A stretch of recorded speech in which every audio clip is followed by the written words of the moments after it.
Alright, so here's how to install Google Chrome on Windows 11. So let's get started. First of all you're gonna do is simply go with the search bar and search for Microsoft Edge.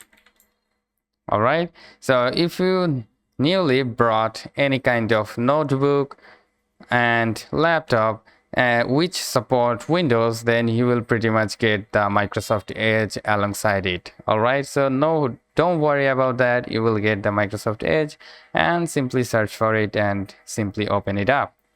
Alright, then from here you need to click on this search icon and then search for the Google Chrome download. Alright, and then simply search for it. And then from here you'll probably see this first website. You need to go with this.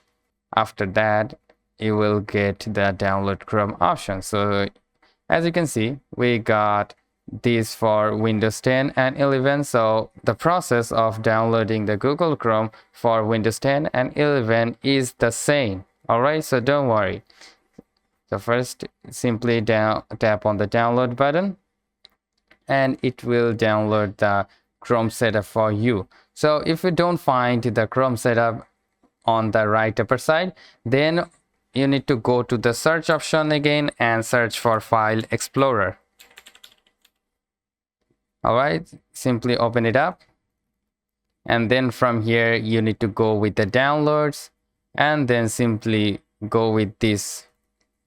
Now it will take some time. As you can see, my Google Chrome is downloading, so it will take some time, and so it is now being installing. Alright, as you can see, we got our Google Chrome set it up. So now you can simply go with continue without an account.